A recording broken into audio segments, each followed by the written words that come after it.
En préparant ma critique sur Split, j'ai découvert l'homme qui est à l'origine de l'histoire qui a inspiré Split. Et plus je lisais sur le sujet, plus je me disais, bordel, il faut absolument que j'en parle. Alors voilà, je me lance dans ce premier hors-série sur Billy Milligan. Donc l'homme en question s'appelle Billy Milligan, de son véritable nom William Stanley. Il est né en 1955 en Floride, d'une mère chanteuse qui s'appelait Dorothy Milligan, et d'un père historien qui s'appelait Johnny Morrison, qui était accro aux jeux et à l'alcool. Après plusieurs séjours en hôpital psychiatrique, il finira par se suicider en 1959. C'est à cette époque que les premières personnalités apparaîtront, et ces personnalités, ce sont une jeune fille dyslexique qui s'appelait Christine, et un enfant de 4 ans qui s'appelle Sean, qui lui est sourd. Ils prennent le contrôle lors de moments de crise, comme quand Billy se fait engueuler par exemple. Après ça, Dorothy déménage en Ohio, d'où elle était originaire, et se remarie plusieurs fois, dont une avec un de ses ex-maris, et une avec un homme qui abusera sexuellement de Billy pendant plusieurs années. Plus tard, à l'âge de 15 ans, Billy fera un premier séjour en clinique psychiatrique et sera diagnostiqué comme souffrant d'une névrose hystérique avec aspect passif-agressif. Comme c'est réjouissant.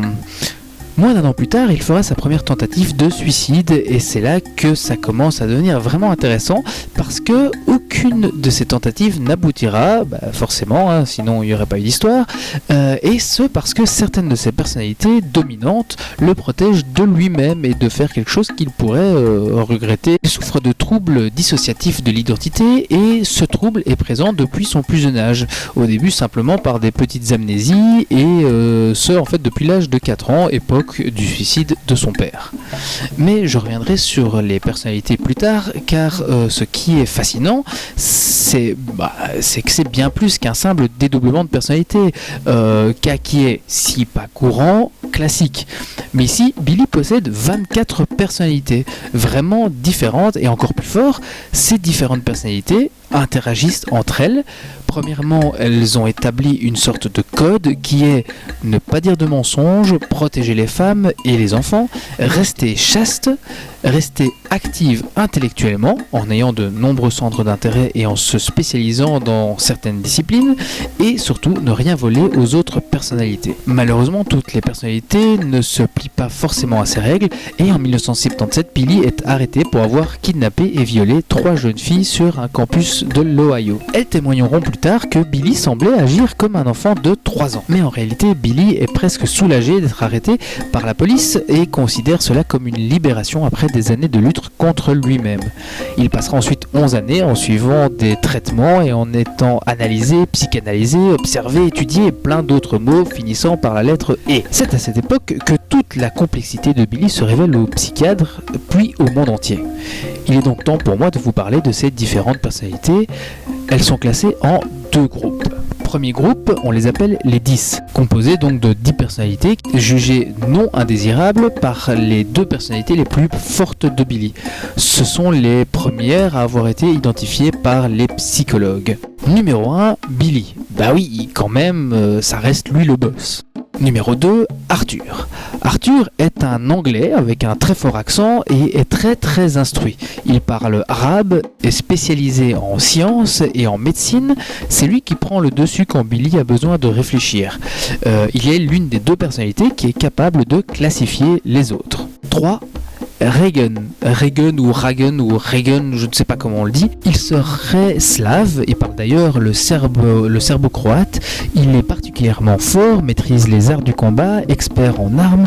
Il avouera avoir été l'auteur de braquages destinés à apporter de l'argent à sa famille. La famille, c'est ce qu'il appelle l'ensemble de ses différentes personnalités.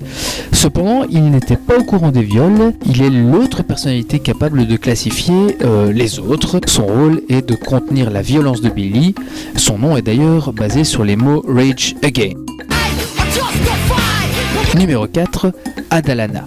Adalana, c'est une jeune femme de 20 ans, lesbienne, qui s'occupe de faire le ménage, la cuisine, etc. C'est du joli, même dans son inconscient, Billy est un vieux misogyne. Enfin bref, passons. Elle avouera le viol devant les psychiatres et attestera ne pas avoir prévenu les autres personnalités. Christine, dont on a déjà parlé, donc c'est une jeune fille dyslexique. Numéro 6, Christopher. Alors, Christopher, c'est le frère de Christine, et il est musicien et joue de l'harmonica. 7, David. David, 8 ans, il encaisse les douleurs physiques que les autres peuvent ressentir. 8, Danny. Alors Danny est un peintre qui ne peint que des natures mortes. Selon lui, c'est dû au fait que son beau-père l'ait forcé à creuser sa propre tombe. Sympa le papounet. 9, Tommy. Tommy est saxophoniste, il peint également, mais lui uniquement des paysages. 10, Allen est manipulateur, c'est un petit escroc, il fume, d'ailleurs c'est le seul qui fume, et c'est aussi le seul droitier parmi les 24 personnalités. Lui, il est aussi peintre, mais uniquement de portraits. C'est d'ailleurs celui qui communique le plus avec l'extérieur, il réalisera d'ailleurs entre autres les portraits de ses personnalités à la demande des psychiatres. Voilà pour les 10 premières personnalités. Maintenant, le deuxième groupe, qu'on appelle les indésirables.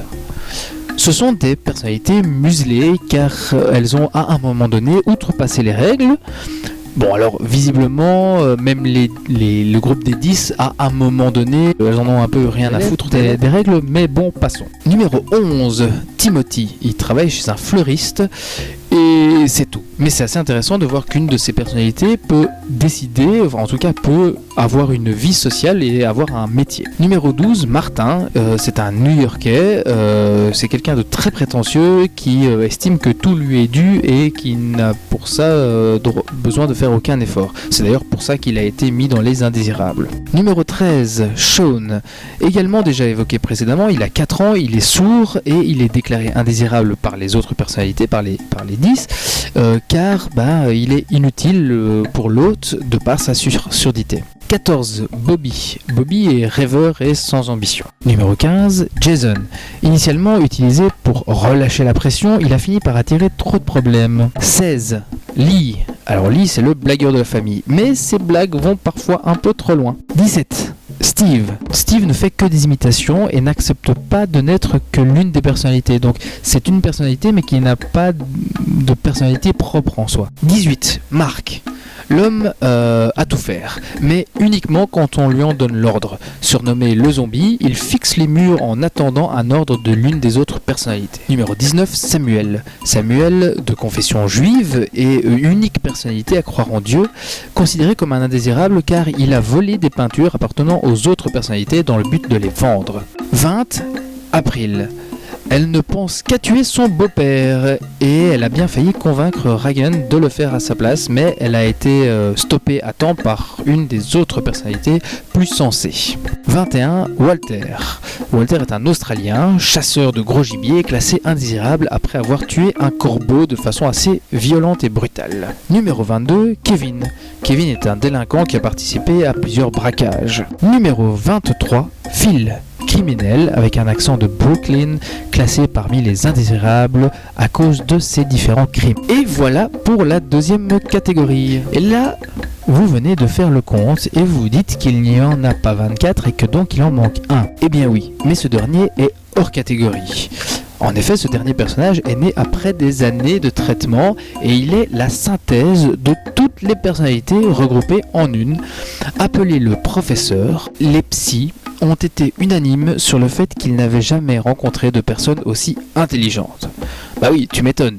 Il est médecin, il parle arabe, slave, anglais, peintre, il est musicien, spécialiste en arts martiaux. Effectivement, il y a des chances que ce soit une grosse tête. Billy fut relâché en 1991 et disparu de la circulation pour partir vivre en Californie avec la ferme intention d'y réaliser un film qu'il ne fit jamais d'ailleurs. Il mourra en 2014 des suites d'un cancer en Ohio où il avait grandi la plupart de sa jeunesse. Ce qui est certain, c'est que sa vie fut en fait très proche d'un film. On pourrait le lire tel quel et ça ressemblerait vraiment à un scénario de film. Et d'ailleurs, il y a eu un livre, une biographie sur le sujet qui, à mon avis, doit être très très intéressante, qui va beaucoup plus loin dans l'explication de ces différentes personnalités. Voilà, j'ai essayé d'un petit peu raconter vite fait ce personnage que je trouvais assez fascinant et que je pense qu'il est intéressant de voir dans sa globalité pour peut-être mieux comprendre le film Split et surtout pour pouvoir comprendre le film qui va sortir normalement en 2019, dans lequel Leonardo DiCaprio tiendra le rôle principal, le rôle de Billy Milligan. Voilà, j'espère que ça vous a plu, en tout cas j'espère que vous avez appris des choses, j'espère que ça a attisé votre curiosité. N'hésitez pas à partager cette vidéo, à commenter, à liker, à me dire ce qui vous a plu ou ce qui vous a déplu. Je suis très ouvert à toute critique et remarque constructive. Voilà, merci beaucoup et à une prochaine.